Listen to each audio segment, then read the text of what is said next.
Welcome to Real World Peaceful Parenting, a podcast for parents that are tired of yelling, threatening, and punishing their kids. Join mom and master certified parent coach Lisa Smith as she gives you actionable, step-by-step strategies that'll help you transform your household from chaos to cooperation. Let's dive in. Welcome to today's episode. Today's episode is really a look at what's possible. And I know I say this every week, but it's so true. I love being here with you each week. And I wanted to take a second as we dig in to just tell you that I'm so proud of you for investing this time in yourself, in your parenting, in your kids, and in your family. Well done, well done. As I mentioned, today I really want to show you what's possible by sharing with you some success stories of parents who, just like you, are on the path to peaceful parenting and who have really embraced the mantra, progress over perfection. These are parents who, just like you, found me and have been working on connecting with their kids and increasing the cooperation in their families. And I thought what I would do today is share some stories, some success stories with you. And as I share each story with you, I encourage you to listen to where each parent is using the different tools that we've talked about here on the different episodes from week to week and where they're putting the tools to use. And then what I want you to do is think about where you can apply these lessons and tools in your own parenting with your kids at any age, at any stage, no matter how many kids you have. Sound good? My real intention, I want to be completely transparent here. My real intention with today's episode is to inspire you, to motivate you to keep going, and to show you what is possible for you, for your kids, for your family, with your parenting. Yeah? All right. Let's dig into story number one. Story number one is Stephanie, who is a member of my membership community called The Hive. Stephanie has a 4-year-old. And she said, Lisa, my 4-year-old is having big feelings about going to school tomorrow. It's his very first day of preschool. We've been doing a lot of listening while he tells us his worries. He asks a lot of questions, and we've been talking about what school will be like. He was worried that his daddy wouldn't know where the school is because daddy had to work and didn't make it to the open house with us. Or that if he needed us, the teacher wouldn't know how to get a hold of us. We talked about the papers that I filled out while he played at the open house, and I told him that his teachers know daddy's name and phone number. Also that his teacher has my number as well. We packed his fuzzy blanket and stuffed animal to go to school with him for rest time, so if he needs them, he'll be right there. He seemed to have settled down a little bit and liked those answers. He got lots of hugs and snuggles at bedtime to help ease his anxiety about school the next day. Stephanie said, tomorrow after school, Lisa, I plan to have a snack ready for him in the car to be chowed down along with water. I know he's going to have a lot of needs after school, so I plan to come straight home and offer lots of snuggles while he decompresses. Maybe offer a nap once he's gotten the snuggles in, and dinner will be in the crock pot so I can give him my full attention. Who knows what after school will look like, but we'll weather it together as I scuba dive down to his feelings and needs. Right? So Stephanie sent that the day before school. Then the morning of school, I got this report. Stephanie said, my 4-year-old did beautifully at drop-off this morning. He was nervous when he got up. Oh, Lisa, he was nervous. And I came up with the idea to write him a little note that I showed him what it said. It had my name and my phone number on it, and I tucked it in his pocket and told him if he needed me, he could always reach me by sharing the little note with his teacher. When we turned the corner to park at school, he got really excited. He unbuckled his seatbelt and grabbed his backpack. And when we got to the door, he gave me a big hug and scuttled inside. Mission accomplished. Right? Stephanie's doing a great job. She's really paying attention to the feelings and needs and really trying to make sure that she's answering all of her son's questions. And she's also getting comfortable with being uncomfortable. I'm sure she was equally as nervous, but she wasn't uncomfortable with her son's big emotions. He had a lot of questions and he was nervous. It's a big deal to be 4 years old and go to your first day of preschool, right? Do you remember it? Probably not, but it's a big deal. And she just really dug deep to be there for him and scuba dive down. Okay, so then this was the next message I got. Stephanie said, Lisa, we made it. We made it. My 4-year-old was famished when he hit the car. He sucked down 20 ounces of water and ate his sandwich so fast, I had to remind him to chew. We spent the afternoon cuddling, playing Legos, and watching Scooby-Doo. I asked what he liked about school today, and let me tell you, he did not want to talk about it. Okay, cool. I know he had a good day, and that is all he would share. I didn't push him further. He went to bed an hour early and was totally wiped out. In his little 4-year-old voice, he said, Mama, can you lay down with me? I was exhausted and really didn't want to, but I knew that's what he needed in the moment. So I said, you bet your cute boots I can. He was passed out hard within 5 minutes. He snuggled up to me so tight that I had to extract myself from the bed after he fell asleep. Okay, then a couple days later, I got this message from Stephanie. She said, thank you so much, Lisa, for the Whatever podcast. I listened to it this morning while Mr. 4 was still in bed.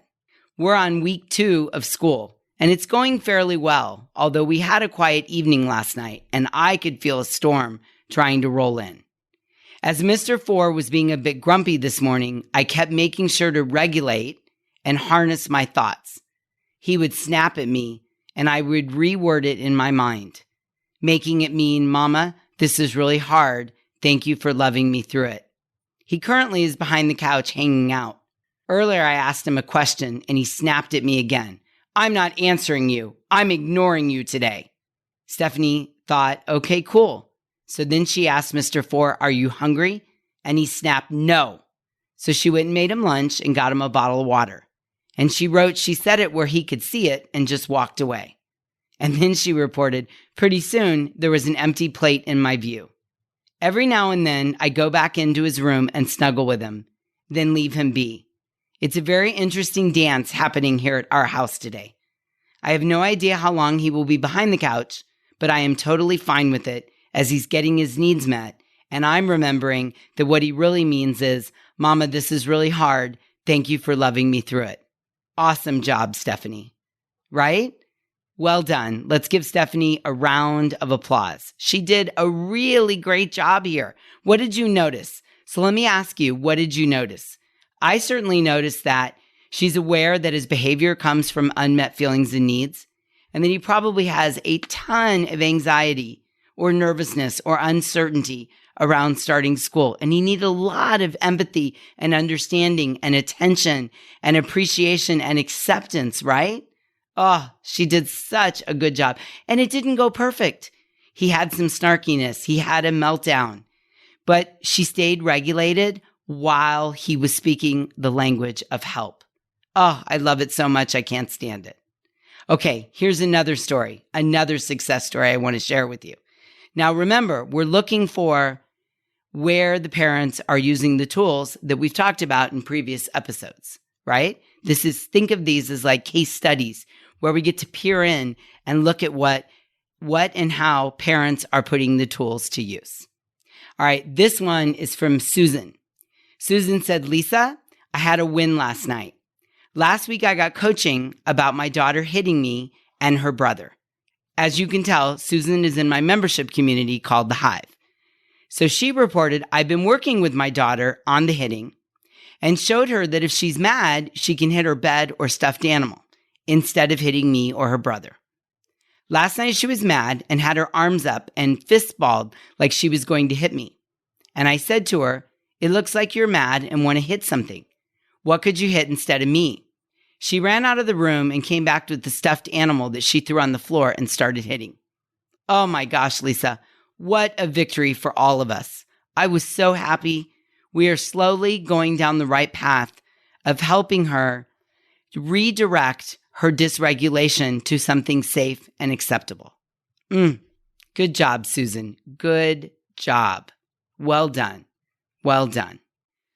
Okay, our third success story is with Deborah. Deborah is a recently divorced parent. Deborah is moving into a new house with her two boys, Cole and Josh, who are 12 and 11. She is currently living in her original home with her home on the market and trying to move into a new place while going through a divorce. So Deborah's got a lot on her plate. And she joined the Hive a few months ago. And after working, much like you all are doing, on progress, not perfection, she shared this success story with me. She said, Lisa, I'm so thankful and full of hope today. I've had a wonderful last couple of days with my boys, Cole, who is 12, and Josh, who's 11. I had scheduled a surprise stay at a local hotel for the boys this past Friday night. And then I planned for friends to join us for a relaxing day at the pool on Saturday. I picked the boys up from baseball practice on Friday night. And once they were in the car and we started leaving the parking lot, I happily and excitedly announced the plan to them of going to this hotel. I was so pleased with myself and so excited to bring them this surprise. And after announcing it to them, they both immediately freaked out and not in a good way. Both of them complained and started storming right there in the car. Oh my goodness, Lisa, I was completely caught off guard. This is not what I was expecting. And the old me would have yelled back at them at how ungrateful they were and how they never appreciate anything I try to do for them. But after working with you, I took a deep breath and I remembered not to take their behavior personally. So I worked to regulate myself. I waited until they both stopped yelling. And then I calmly said, boys, Mom wants to spend the night with you before you go back to school. And the house is being shown tonight. And tomorrow is an open house. So we can't be in our house tonight and we can't be there tomorrow. So I thought you would enjoy a fun night, roasting marshmallows on the beach, and then a day playing in the pool. I know this is difficult for the two of you, but what part of the next 24 hours is something you don't like? And then I paused and I made myself be quiet and listen. They both immediately stopped and said, no, Mom, we like that. We want to spend time with you and we're excited to go to the hotel, but we told our friends we were going to play online tonight when we got home. And then Cole said, and I don't have any of my stuff. And so I calmly, because I was regulated, was able to say to him, well, what would you want to bring? He listed off a bunch of things, and I told him that I had packed every one of them that was on his list. He immediately got excited and said, sorry, Mom, thanks for thinking all of that. Then Josh said, Mom, do you have my stuff too? And I asked, okay, Josh, give me the list. What items do you want? He listed off a few, and fortunately I was able to say, yep, I have all of them. And he said, okay, Mom, I'm good to go. Let's get to the hotel. Lisa, the next 24 hours were amazing. We enjoyed a wonderful dinner. We walked on the beach. We had fun by the pool and some great quality time. It was the best 24 hours of the last 6 months. As I reflect back, I realize it could have gone so differently. I could have yelled at them about being disrespectful and unappreciative. And then we would have all been storming and crying and yelling the whole night. And potentially the whole weekend would have been ruined, as this has been our pattern in the past. Not this time, because I didn't take it personally. I gave them space to storm and express their feelings, and we got through it. Thank you, Lisa. Thank you. Cool, huh? Oh, so excited for Deborah. She's had such an amazing transformation with just applying the tools and just working at things like not taking it personally and staying regulated and making sure her kids feel seen, heard, and valued. Oh, so good. So good. Okay. Our next success story is from Beth. Beth wrote, I just want to say thank you, Lisa. I've implemented a couple of the things that you've taught me, and I'm seeing changes in my toddler already. First, I'm working on not storming with him. We started a word this morning and we practiced it when we're both calm, and he loves it. When we say fire pickle, he stops and takes a deep breath. He picked the word and he really likes the word fire pickle. He's had a lot of changes the last couple months. Recently, we got a new puppy, and then a month later, his baby brother arrived, and he's been storming a ton. And I can see now it's because he's feeling like he needs some extra attention. Fire Pickle seems to be working so well for us, and I'm excited to keep working with him and work through the cycle of yelling and storming. Well done, Beth. Well done. Well done. Okay. Lastly, I want to share one more story with you from Mary. Mary wrote, Lisa, in just a few short days, I already see the difference in my boys. I still have a lot of work ahead of me, but for the first time, I have hope that things will get easier instead of harder.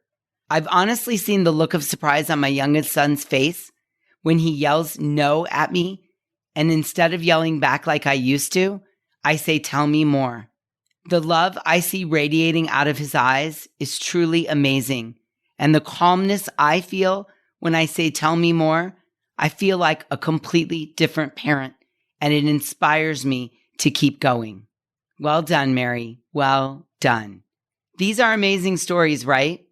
And I share them with you today because I want you, yes, you to know what's possible. This is all possible for you and your kids and your family. I don't care where you're starting.